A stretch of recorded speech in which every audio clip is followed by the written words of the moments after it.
بسم اللہ الرحمن الرحیم۔ السلام علیکم دوستو اگر آپ کو ہماری یہ ویڈیو پسند آئے تو ہمارے چینل کو سبسکرائب اور ویڈیو کو لائک کرنا نہ بھولیے گا۔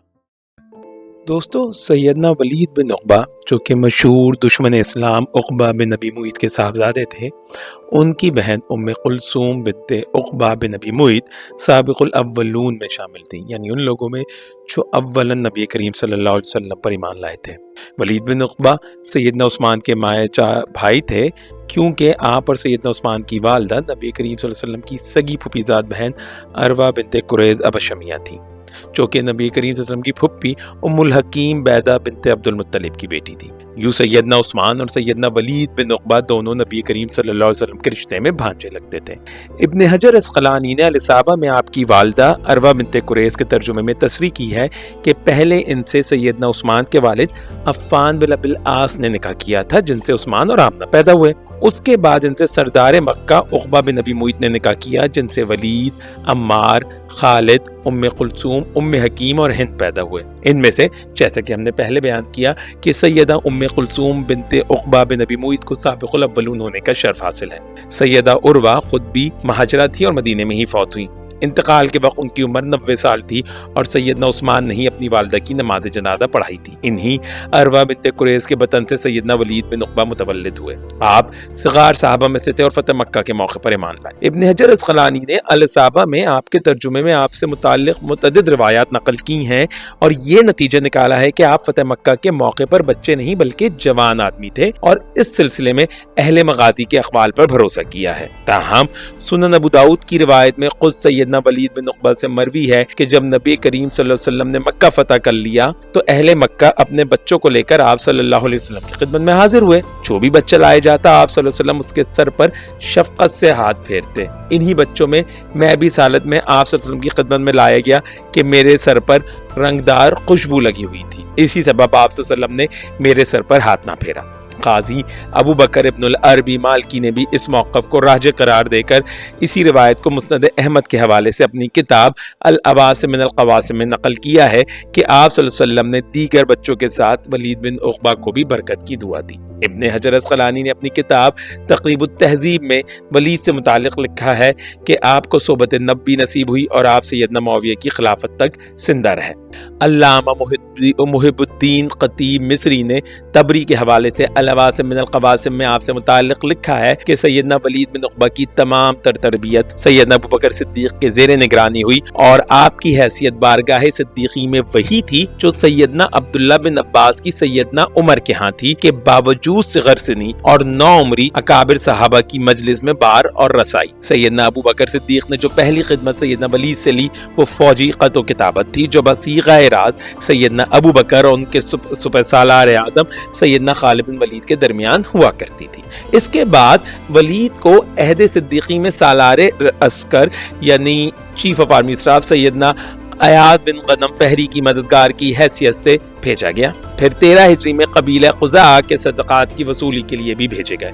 جب شام کی فتوحات کا سلسلہ شروع ہوا تو سیدنا عمر بن العاص کی طرح ایک فوج کی قیادت سیدنا ولید کے سپرد بھی کی گئی۔ بقول ابن جریر طبری سیدنا عمر بن العاص کو فلسطین کی طرف روانہ کیا گیا اور سیدنا ولید کو شرق اردن کی طرف۔ گویا سیدنا صدیق اکبر سیدنا ولید پر سیدنا عمر بن العاص جیسا ہی اعتماد و بھروسہ کرتے تھے۔ پھر 15 ہجری میں عہد فاروقی میں آپ کو جزیرے کا عامل مقرر کیا گیا۔ اس کے بعد بلاد بنی تغلب کا امیر بنایا گیا، جہاں نصرانی عربوں کی کثیر تعداد موجود تھی۔ آپ نے نصرانی یعنی عیسائی عربوں کے درمیان نہایت حکمت اور موعظت حسنہ سے تبلیغ اسلام کا کام کیا، اور آپ کی تبلیغی مساعی کے زیر اثر کئی عیسائی نوجوانوں نے عیسائیت سے تائب ہو کر اسلام قبول کر لیا اور رومیوں کے خلاف جہاد میں آپ کے دست و بازو بن کر لڑے۔ جن عیسائی عربوں پر بازنطینی اثر کافی گہرا تھا وہ مسلم علاقے چھوڑ کر بازنطینی جنگی بیڑوں میں شامل ہو گئے۔ یہ صورت بغاوت کی تھی، چنانچہ آپ نے سیدنا عمر کو لکھا کہ قیصر روم کو تحدیدی حکم بھیجے کہ ان لوگوں کو بلاد اسلامیہ کی طرف واپس کیا جائے۔